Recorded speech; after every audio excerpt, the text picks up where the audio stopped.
Welcome back. In order to understand the volume, first we need to understand why there is a need for the volume. As we know, containers are ephemeral. That means whenever the container reboot, restart, disconnected from the network, it lost everything like the IP address which is attached or the data which is written on the disk. So it is very important that we have a volume or a storage that survives reboot or even survive the lifespan of an individual container.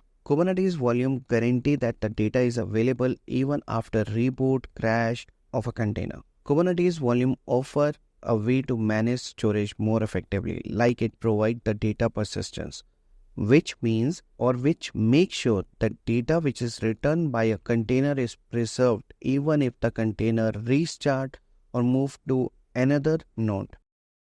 Shared storage, when we have multiple containers running inside the pod, all those can share data.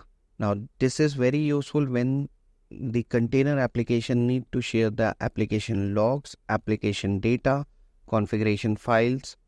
Kubernetes also provide flexible storage option. Here we have multiple options like the MTDIR, which is for the temporary storage, host path for mounting host directory into the container, NFS for network file system where multiple pods can share data among themselves, and persistent volume for more durable solution option.